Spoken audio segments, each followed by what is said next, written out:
Shalom. Last week was Yom HaShoah. Yom HaShoah is a time of sadness, a time of sad memories, a time of concern for the future of the Jewish people. It's a time of tears. That day made me think of Messiah who ever lives to make intercession for us. That he makes intercession for us means that he pleads our case to the Father. He pleads our case sometime with tears. Many try to scare people into endorsing, receiving, following Messiah. Many also try incentive for people to take Messiah.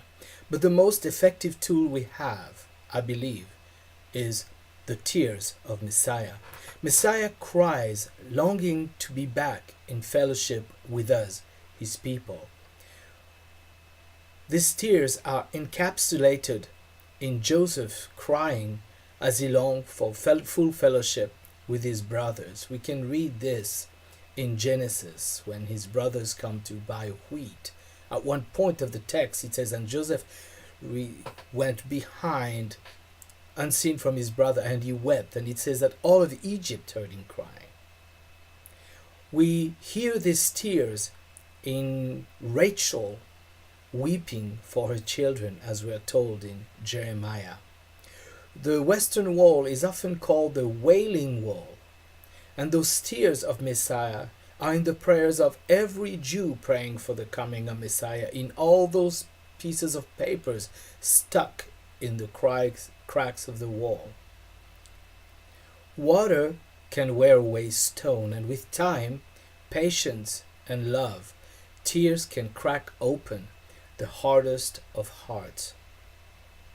I've heard people define the Holocaust as God's natural punishment on the Jewish people for the crucifixion of Yeshua. Nothing could be more false, horrendous, and wrong.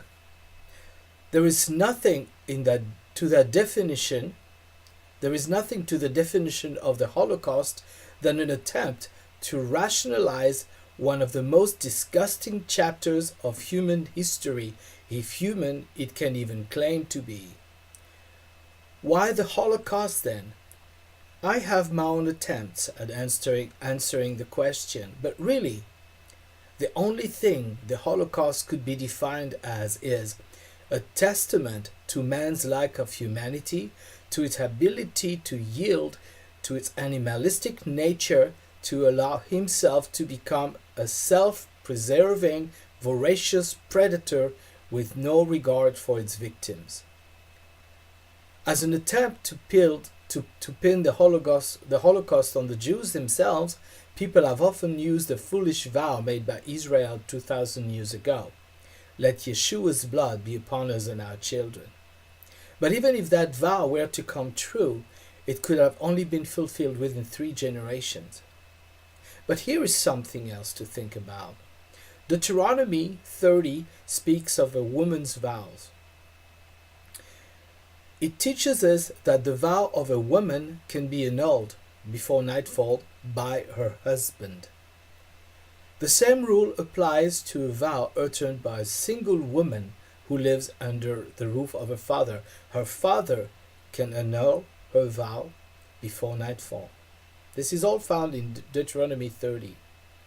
Like the foolish woman in Deuteronomy 30, Israel pronounced a foolish vow 2,000 years ago.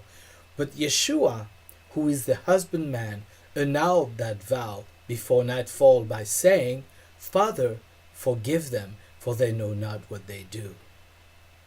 In this request to his Father, Yeshua also showed that he lived what he taught in Matthew. You have heard that our fathers were told, love your neighbors and hate your enemy. But I tell you, love your enemies, pray for those who persecute you. Then you will become children of your Father in heaven, for he makes his sun shine on good and bad people alike, and he sends his rain to the righteous and the unrighteous alike. Therefore be perfect, just as your Father in heaven is perfect. This prayer, prayed on the cross, expresses the very essence of the tears of Messiah.